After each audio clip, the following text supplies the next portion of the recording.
Halos hindi na mamukha ng syudad. Puno ito ng mga patay na katawan ng mga sundalong nagpalitan ng putok dito at ang mga sibilyan na nadamay sa digmaan. Halos lahat ng mga buildings ay natupok ng apoy at nagkalat sa kalsada ang mga debris nito. Ito ang itsura ng Maynila matapos ang labanan noong 1945. Napakalaki ng kaibahan ng Maynilang kilala natin ngayon. Pero ano nga ba ang nangyari sa taong iyon? Bakit may nagdigmaan sa syudad ng Maynila? At ano nga ba ang kahalagahan nito sa ating kasaysayan?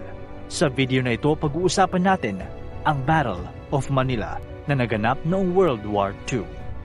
Noong December 1941, sinugod ng mga Hapon ang Pilipinas. Nang mangyari ito, 2 taon na ang nakalipas magmula ng sumiklab ang World War at hawak tayo ng mga Amerikano. Hindi handa ang mga Amerikano sa puwersa ng mga Hapon at matapos ang 1 buwan, pinasok nila ang pinakamahalagang syudad sa Pilipinas, ang Maynila. December 8, 1941, December 7 naman, petsa sa Amerika. Eksaktong kapistahan ng Immaculada Concepcion nang pumutok ang balitang binomba ng mga Hapon ang Pearl Harbor sa Hawaii. Nasa Baguio noon si Pangulong Manuel Quezon nang ibalita sa kanya ni Executive Secretary George Vargas na alas 3 ng madaling araw ng December 8 ang mapait na sinapit ng Pearl Harbor mula sa kamay ng mga Hapones.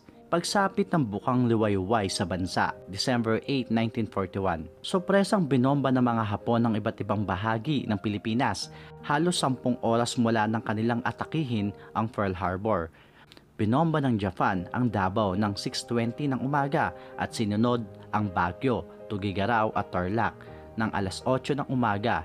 Bago sumapit ang gabi, binomba na rin nila ang mga airfield sa Zambales, Clark Field, Pampanga at Port McKinley na ngayon ay Port Bonifacio sa Taguig. Sa mga sumunod na araw, walang palyapang sinalakay ng mga Hapon ang iba't ibang bahagi ng Pilipinas. Winasak nila ang mga mahalagang paliparan ng Amerika sa bansa gaya ng Cavite Navy Yard noong December 18, 1941 sa bisa ng Executive Order No. 386. Iniutos na baliktarin ang watawat ng Pilipinas bilang tanda ng digmaan. Ito ang unang beses na muling binaligtad ang watawat ng Pilipinas matapos noong Filipino-American War. Ang pananakop ng mga Hapon sa Pilipinas ay nagtagal ng halos 3 taon.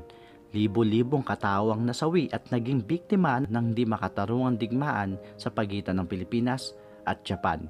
Sa huli, nagtapos ang digmaan noong September 1945 matapos sumuko ang Japan sa puwersa ng Allied.